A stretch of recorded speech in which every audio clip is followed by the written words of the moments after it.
La semana pasada veíamos que entre otros títulos más que Dios le da en la Biblia al creyente, le llama embajador. ¿Por qué Dios le llama embajador al creyente? Porque cuando un creyente abre la Biblia y empieza a mostrar el Evangelio, pues está hablando en nombre de Dios. Por esa razón Dios le llama embajador. También le llama reconciliador, porque un creyente, una persona que ya conoce a Cristo, puede guiar a otros también para que se reconcilien con Dios.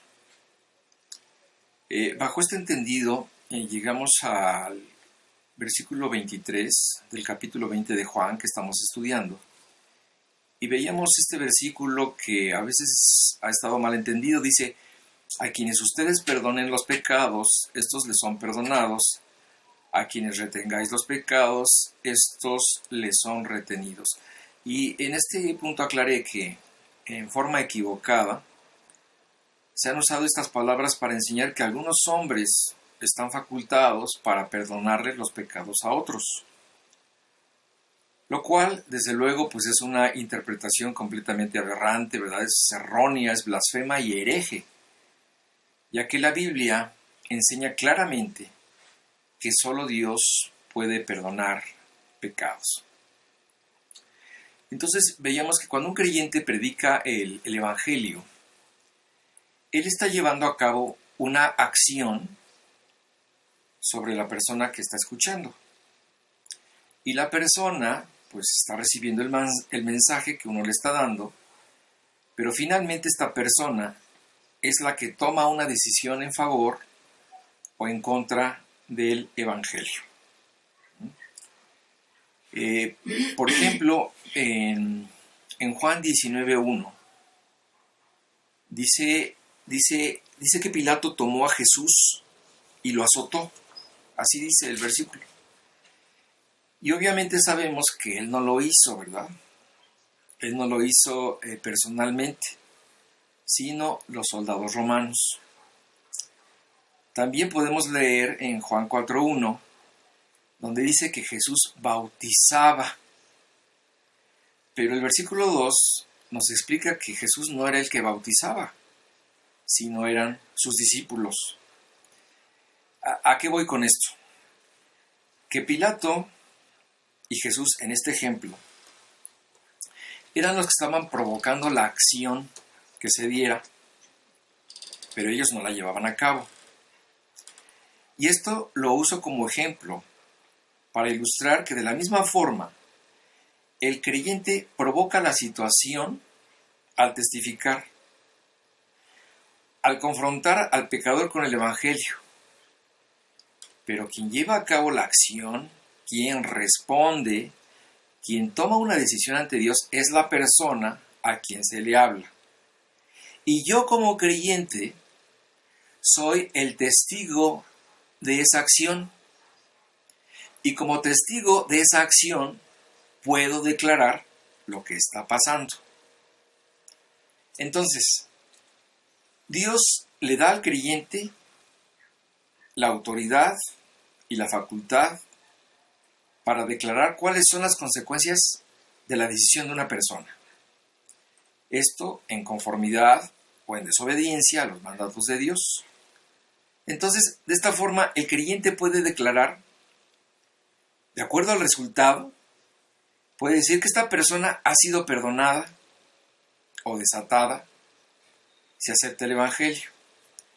Pero si la persona rechaza el mensaje, puede decir, no, su pecado no ha sido perdonado, no ha sido remitido, sigue atada. Entonces, estos son los términos que usa la Biblia para que nosotros entendamos lo que realmente quiere decir este versículo acerca de perdonar los pecados o no perdonarlos, remitirlos o retenerlos.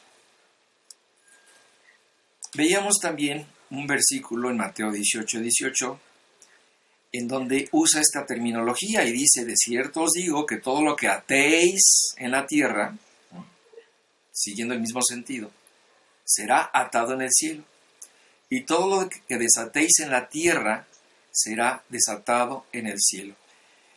Y aquí se amplía la enseñanza al explicarnos que el trabajo que los creyentes hacemos aquí en la tierra, ese de atar, de desatar, de perdonar, al hacer este trabajo en la tierra, nosotros vemos que hay una repercusión en el cielo. Por eso dice que lo que desates o ates en la tierra será atado y desatado en el cielo. Porque las acciones que se llevan aquí en la tierra tienen una repercusión allá en el cielo. Te voy a dar un ejemplo. Recordemos la conocida parábola de la oveja perdida de Lucas 15. En esta parábola, pues Lucas nos explica que entre 100 ovejas que tiene este pastor, se le pierde una, el pastor sale a buscarla, y cuando la encuentra, la pone sobre sus hombros gozoso, reúne a sus amigos y les anuncia a todos que ha encontrado a la oveja perdida.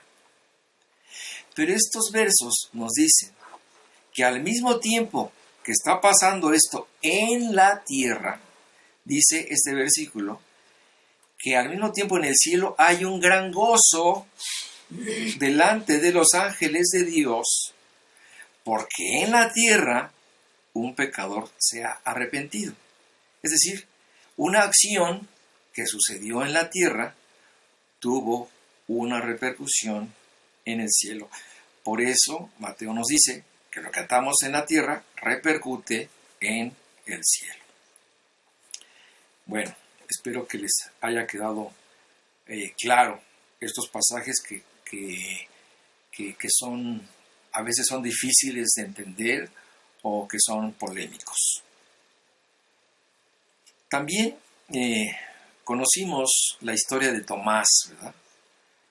Un discípulo que pues se ganó la fama de incrédulo, pero cuya incredulidad no fue permanente. Esta incredulidad desapareció cuando pudo ver en persona al Cristo resucitado.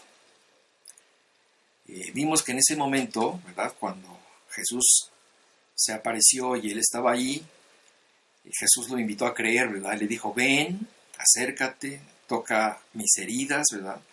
Toca las heridas que me dejó la cruz. Pero dice el pasaje que Tomás, sorprendido y quebrantado, solo alcanzó a decir: Señor mío y Dios mío. Es decir, él creyó en Cristo después de haberlo visto. Finalmente,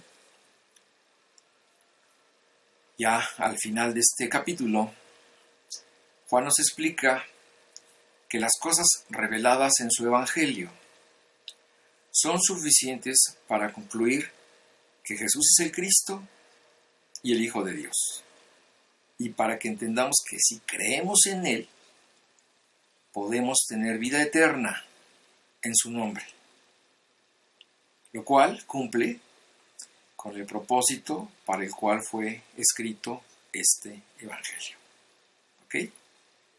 Bueno, ahora vamos a continuar, como les dije, con el capítulo 21 de Juan, y vamos a leer del versículo 1 al versículo 14. Después de esto, Jesús se manifestó otra vez a sus discípulos junto al mar de Tiberias, y se manifestó de esta manera. Estaban juntos Simón Pedro, Tomás, llamado el Dídimo o gemelo, como veíamos, Natanael, el de Caná de Galilea, los hijos de Zebedeo y otros 2 de sus discípulos. Es decir, estamos hablando de 7 discípulos en total. Simón Pedro les dijo: voy a pescar. Ellos le dijeron: vamos nosotros también contigo. Fueron y entraron en una barca, y aquella noche no pescaron nada. Cuando ya iba amaneciendo, se presentó Jesús en la playa, mas los discípulos no sabían que era Jesús. Y les dijo: hijitos, ¿tenéis algo de comer? Le respondieron: no. Él les dijo: echad la red a la derecha de la barca y hallaréis. Entonces la echaron y ya no la podían sacar por la gran cantidad de peces. Entonces aquel discípulo, a quien Jesús amaba, recordemos que es Juan, dijo a Pedro: es el Señor.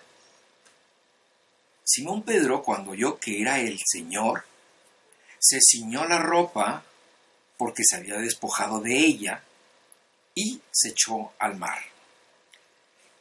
Y los otros discípulos vinieron con la barca arrastrando la red de peces, pues no distaban de tierra sino como 200 codos. Al descender a tierra, vieron brasas puestas y un pez encima de ellas y pan. Jesús les dijo: traed de los peces que acabáis de pescar. Subió Simón Pedro y sacó la red a tierra, llena de grandes peces, 153, y aun siendo tantos, la red no se rompió. Les dijo Jesús: venid, comed, y ninguno de los discípulos se atrevía a preguntar: ¿tú quién eres?, sabiendo que era el Señor. Vino pues Jesús y tomó el pan y les dio, y asimismo del pescado. Esta era ya la tercera vez que Jesús se manifestaba a sus discípulos, después de haber resucitado de los muertos. Estamos entonces en este capítulo 21 de Juan.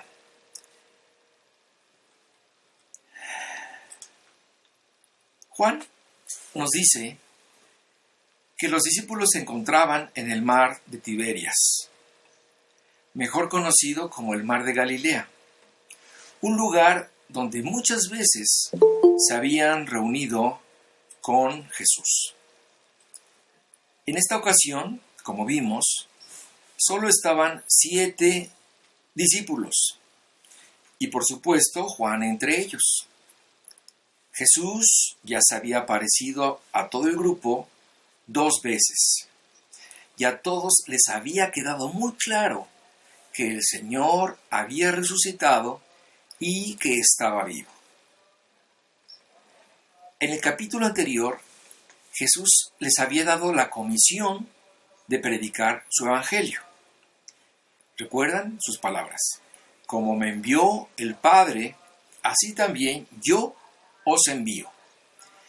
Entonces, aquí surge una pregunta con respecto a lo que acabamos de leer. Si ellos habían sido enviados a predicar, entonces, ¿por qué decidieron estos apóstoles ir a pescar? Bien, yo creo que en estos momentos todavía no les quedaba claro que el trabajo que habían desempeñado durante 3 años al lado de Jesús sería el trabajo de sus vidas. Quizás pensaron que esto iba a ser algo temporal, pero yo creo que hasta ese momento, pues ellos habían vivido, pues en cierta forma, muy cómodamente, y en todos sentidos, ¿verdad? El hecho de haber sido los aprendices del maestro les había permitido, pues, depender completamente de él. Mientras estuvieron con él, pues fueron protegidos de la hostilidad judía y de la romana, y nunca les faltó nada. Es más, hasta el impuesto a César, nos cuentan los evangelios que una vez lo pagó Jesús. Entonces ellos vivieron en una clara dependencia durante estos 3 años que estuvieron al lado de Jesús. Bien, entonces en estos momentos sí habían 2 cosas que les habían quedado muy claras. La primera, que ya les mencioné, que Jesús había resucitado y que Él estaba vivo. Pero también les estaba quedando muy claro que el reino del que les estuvo hablando Jesús, que Él iba a instalar, pues no iba a ser instalado tan inmediatamente como ellos pensaron. Así que, pues, la cosa tampoco iba por ahí. Entonces, el panorama pues parecía incierto,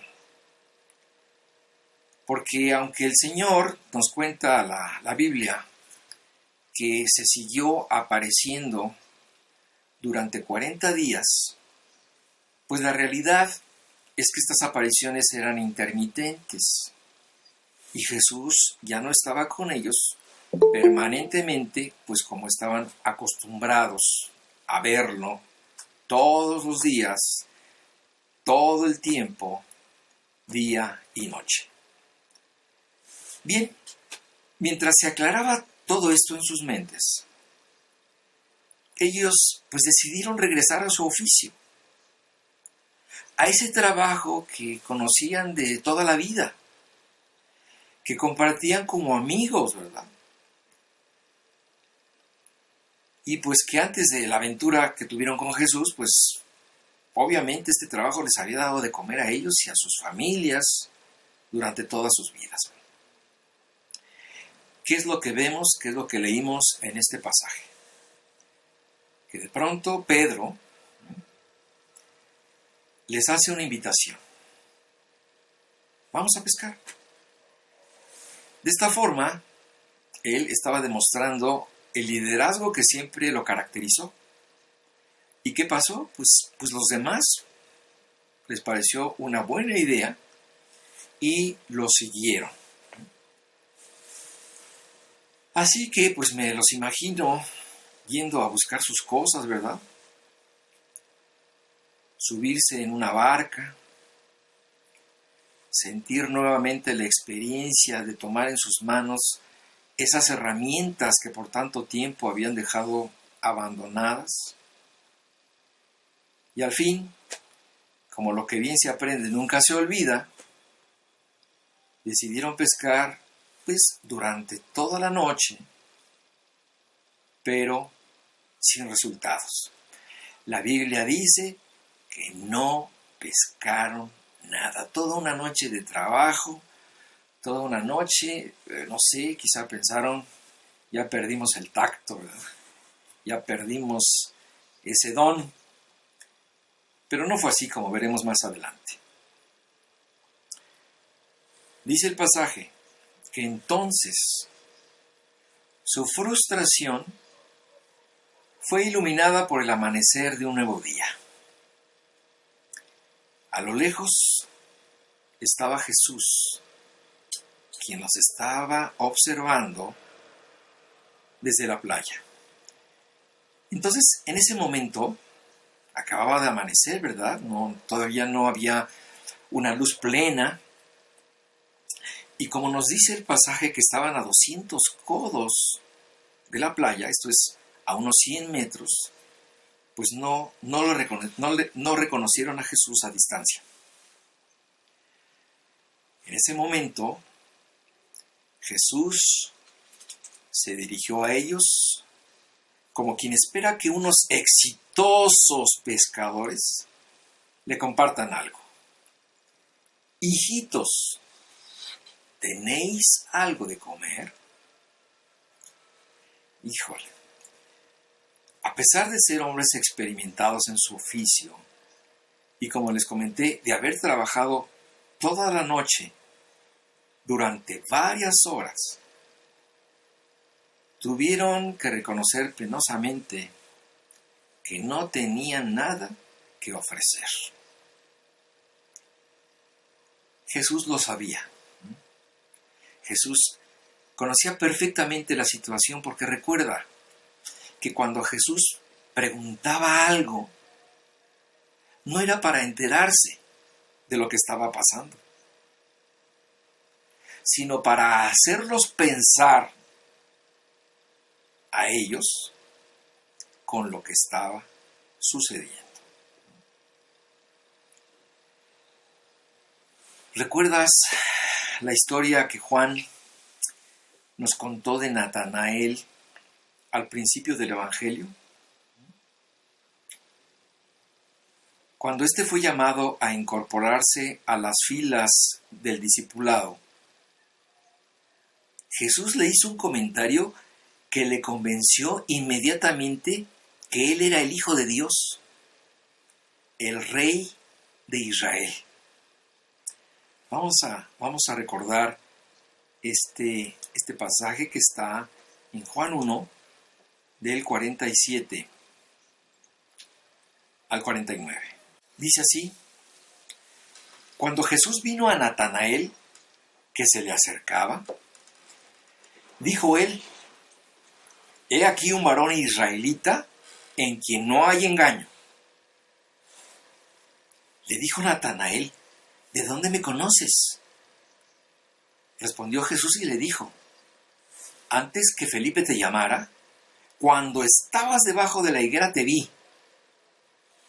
Respondió Natanael y le dijo: Rabí, tú eres el Hijo de Dios, tú eres el Rey de Israel.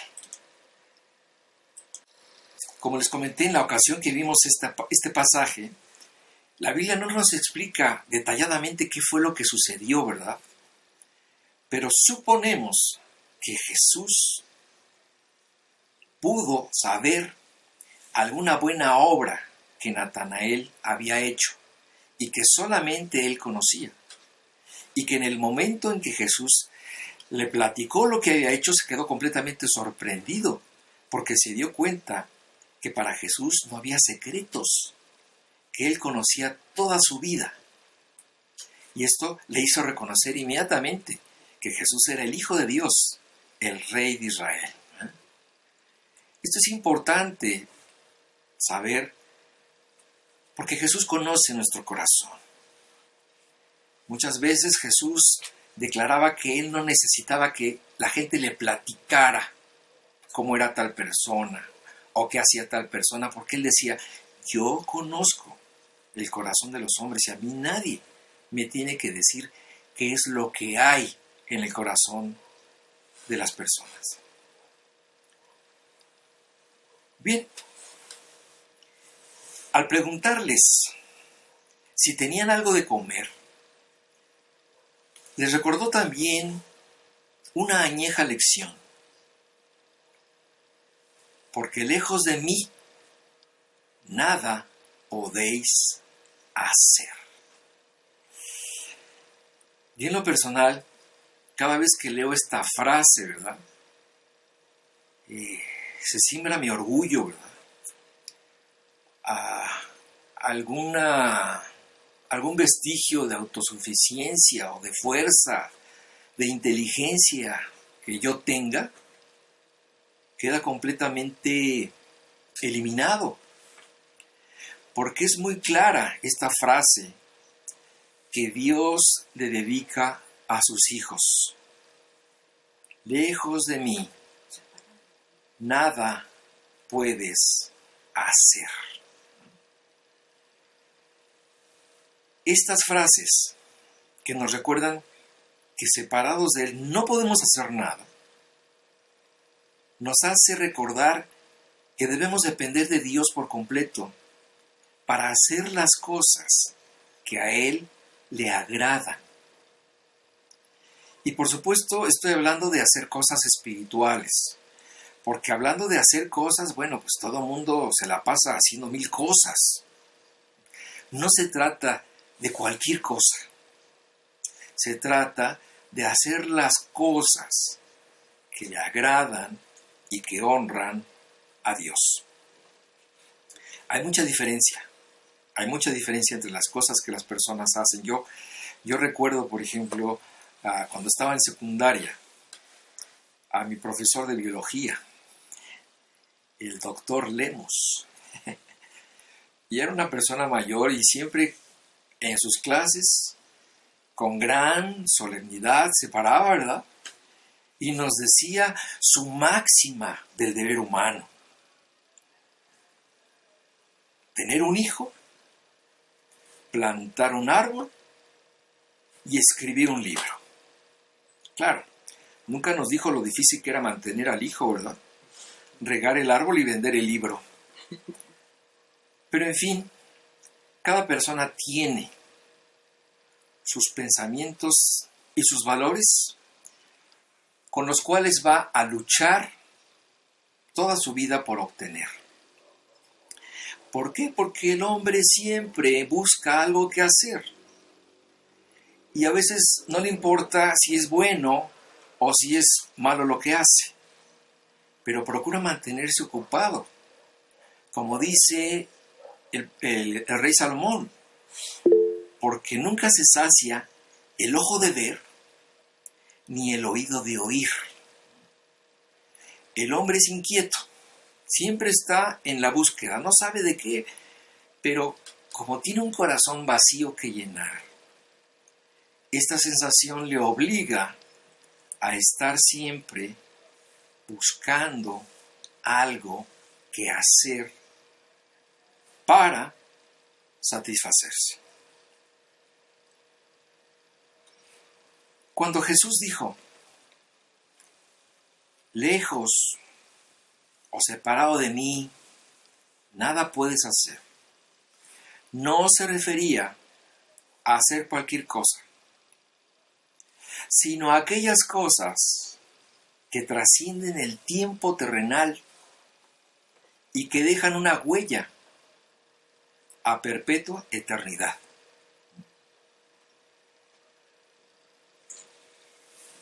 ¿Y qué son estas cosas? Como les decía, las personas creen que aquello con lo que serán recordados será por su libro, por su árbol o por su hijo, o por la calle que lleva su nombre, o por la estatua que está en la plaza, por el invento, por la contribución, por mil cosas. Pero las cosas a las que la Biblia le llama cosas de valor son todas aquellas que tienen que ver con la predicación del Evangelio. ¿Por qué? Porque al final de cuentas, solo ganar almas para Cristo son las que tendrán un valor eterno y un valor trascendental. La Biblia les llama cosas hechas de oro, de plata y de piedras preciosas. A todas las demás les llama cosas de madera, heno y hojarasca, que son finalmente perecederas, que terminarán junto con el mundo, que no tendrán un valor que perdurará en la eternidad, sino que muchas veces incluso terminarán en un baúl o serán olvidadas por los hombres. Para Dios es muy claro que las cosas que realmente valen la pena son las cosas que se hacen para su reino. Son las cosas que se hacen para que las personas puedan alcanzar la vida eterna. Las demás, pues sí, quizás tendrán un valor humano, pero nunca tendrán un valor eterno. Muy bien, continuando con este pasaje que estamos estudiando del capítulo 21 del Evangelio de Juan. Nos dice que con la misma autoridad con la que Jesús habló siempre, les dijo desde la playa a los pescadores: echen la red a la derecha y entonces hallarán. Yo me imagino esta situación. Yo pienso que en una situación normal, difícilmente un pescador experimentado y además enojado y frustrado por el fracaso de una noche improductiva, pues no le hubiera hecho caso a un desconocido, ¿verdad? Pero era la voz del pastor, era la voz de Jesús. Y dice la Biblia que las ovejas oyen la voz de su pastor, la obedecen y la siguen. Así que, pues ellos echaron la red. Y nos dice el texto que ya no la podían sacar por la gran cantidad de peces. Ante esta situación tan inusual, Juan comenzó a atar cabos, ¿verdad? Comenzó a analizar todo y se dio cuenta de que estaban frente a un milagro. Un milagro que solo podía llevar a cabo el dueño del mar, el dueño de los peces, el dueño de su barca, de sus redes, de sus herramientas y de sus vidas. Y por eso gritó: es el Señor. Pedro reaccionó inmediatamente. ¡Claro! Es el Señor. ¿Quién más podría hacer lo que nosotros no podemos hacer? ¿Quién sino Él puede ir más allá de nuestra fuerza, de nuestra capacidad, de nuestra inteligencia? ¿Quién más puede saber lo que nadie sabe? Inmediatamente, la conducta de Pedro fue de respeto hacia Jesús. No era propio estar en interiores en la presencia del Señor. Así que se vistió y se echó al mar para llegar a nado al encuentro de Jesús. Mientras esto sucedía, los demás discípulos pues se dedicaron a arrastrar, ¿verdad?, la pesada red llena de peces, y así comenzaron a remar hacia la playa. Finalmente llegaron a tierra, y al ver las brasas, el pez y el pan, no tuvieron dudas. Esta era la firma de Jesús. Este era el sello de muchas veces que habían compartido la misma escena con él. ¿Cuántos consejos no habían recibido alrededor de una fogata? ¿Cuántas veces el pescado, el pan y el vino habían acompañado sus preguntas, sus temores y sus dudas? Y ahora el Señor los invitaba nuevamente a tener uno de esos compañerismos entre amigos que habrán sido fabulosos, ¿verdad? Que habrán sido enriquecedores, que habrán sido de muchas formas agradables y entrañables. Una reunión de amigos alrededor de una fogata. Un compañerismo que, pues sin duda, les recordaría la última vez que cenaron juntos en el aposento alto. Y que además de buenos recuerdos, les habrá traído también los amargos recuerdos de los fracasos, de las dudas, y especialmente en Pedro. Recordemos que después de esta última cena, Jesús fue capturado en Getsemaní. ¿Y qué pasó? Todos los discípulos se echaron a correr. Todos huyeron. Y más adelante, cuando Jesús fue condenado a la muerte y muerte de cruz, ninguno de ellos, a excepción de Juan, estuvieron al lado de aquel varón de dolores. Y más bien, escondieron de él su rostro para no verle. Ahora lo veían cara a cara y podían apreciar su rostro como el de un ángel en la plenitud de su glorificación. Bueno, como los dolores de la muerte habían sido vencidos, la victoria era un evento digno de ser celebrado al más puro estilo, el estilo playero, entre unos pescadores de oficio.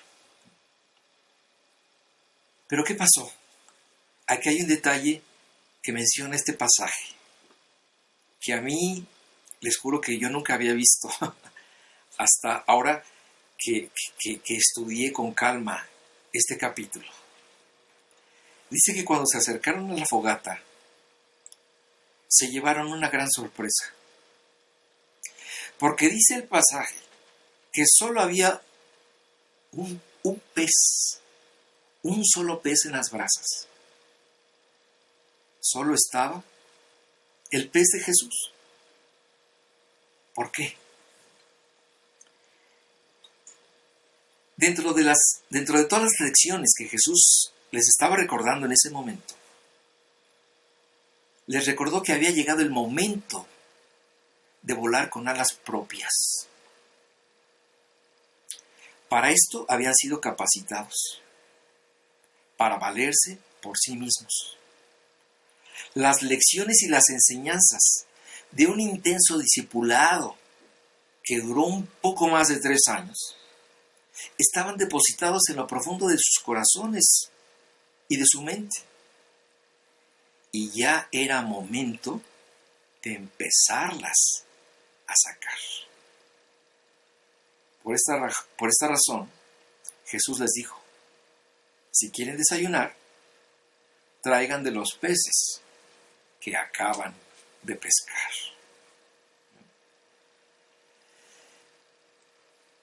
La gran comisión de la que hemos hablado, la comisión de predicar el Evangelio, fue la comisión que Jesús le dio a sus discípulos. Y pues no era nada fácil. Ni lo fue entonces, ni lo es hoy. Por eso dice la Biblia que Jesús no los dejó solos. Les ofreció un paracleto para que los ayudara a cumplir su misión. Y eso está en Juan 14, 16. Jesús les dijo: y yo rogaré al Padre, y os daré otro consolador, para que esté con vosotros para siempre. Esta palabra, que está traducida como consolador, en el original griego es un paracleto. En esa época, un paracleto era una especie de abogado, consejero, conciliador y consolador, con el que los hombres de negocios contaban para desempeñar su trabajo. Es decir, era la compañía y la ayuda perfecta para poder llevar a cabo correctamente un trabajo. En este caso, este paracleto, este consolador, este consejero, se estaba refiriendo al Espíritu mismo de Dios, el cual recibirían con todo su poder en unos cuantos días. Este Espíritu es el Espíritu Santo, el mismo Espíritu que recibimos todos en el momento de creer, como dice 2 de Corintios 5:5 y que vale la pena recordar. Dice así 2 de Corintios 5:5: mas el que nos hizo para esto mismo es Dios, quien nos ha dado las arras del Espíritu. Jesús está diciendo aquí que Él nos ha dado el Espíritu Santo como un adelanto de todas las cosas que vamos a recibir en el cielo. Bien, a partir de su experiencia de recibir el Espíritu Santo durante la fiesta de Pentecostés, nada ni nadie, nos narra el libro de Hechos especialmente, pudo detener a estos hombres. En ese momento empezamos a ver cómo verdaderamente empiezan a volar con sus propias alas, ¿verdad? Cómo empiezan a despegar de dudas y letargos que tenían, ¿verdad? Vemos que la timidez, la indecisión, la torpeza y las dudas empiezan a ser cosas del pasado. Después de Pentecostés empiezan a demostrar sus capacidades, ¿verdad?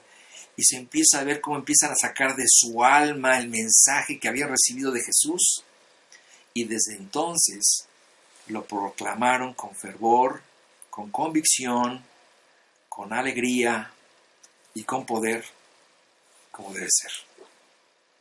Bueno, a estas alturas, la mano estaba puesta en el arado y ya no había forma de echarse para atrás. El trabajo de pescar peces era cosa del pasado. Desde ese día tuvieron la firme convicción de que habían sido llamados para ser pescadores de hombres. Como dice en estos pasajes de Lucas 9:62 y de Mateo 4:19. Dice así: y Jesús le dijo: ninguno que poniendo su mano en el arado mira hacia atrás es apto para el reino de Dios. Y les dijo Jesús: venid en pos de mí, y yo os haré pescadores de hombres. Bueno, ya para terminar, este pasaje nos dice que Simón Pedro, pues,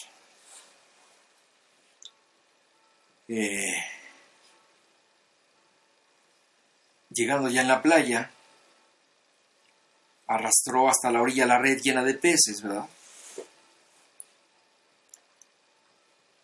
Y dice la Biblia que eran muchos. Dice que eran 153 y que eran muy grandes. Y yo pienso que Jesús recurrió a este milagro tan gráfico, pues para ilustrar de alguna forma la abundante pesca de hombres que ellos tendrían más adelante y que, como les dije, son descritos a través del libro de los Hechos de los Apóstoles. Es importante destacar que este es el comentario de Juan, ¿verdad? Juan, el autor, Juan, el testigo ocular, Juan, el discípulo amado, Juan, parte de esos 7, ¿verdad? Y es importante ver que todos los detalles de su narración nos confirman que él estuvo allí, ¿verdad? Que él vio, vivió, observó y dio fe de todo lo que pasó en ese día. Y su conclusión pues fue que fue un milagro provocado y controlado por Jesús. Continúa la narración y dice que después de todos los preparativos previos, Jesús los llama finalmente a desayunar. Es curioso observar que todos sabían que era Jesús. De hecho, esta era la tercera vez que se les aparecía en forma grupal después de haber resucitado de los muertos. pero nadie, dice el pasaje, que se atrevió a preguntarle en forma directa. Creo que el respeto y la autoridad que Jesús ejercía sobre ellos era muy fuerte y quizás pues no quisieron romper el encanto de ese momento con una pregunta fuera de lugar. Además de todo, pues todo lo que habían visto corroboraba que pues estaban en la misma presencia de un Jesús transformado, obviamente en lo físico, pero también con la misma esencia amorosa de siempre.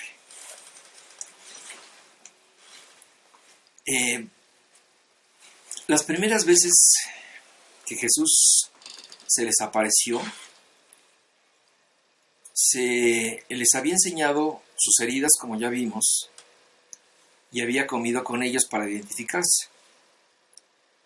Y ahora, para confirmarle su presencia, pues llevó a cabo un gesto muy característico de él, ¿verdad? Tomó el pan y el pescado y los repartió. ¿Qué nos recuerda esto? Pues nos recuerda la última cena en el aposento alto, ¿verdad? Y finalmente con este acto, con esta presencia, con todo el conjunto de cosas que se habían reunido, pues Jesús confirmó su presencia y ellos confirmaron que finalmente estaban en la presencia del Señor. Bueno, pues yo creo que vamos a continuar con los siguientes pasajes la semana que entra. Lo vamos a dejar hasta aquí hoy.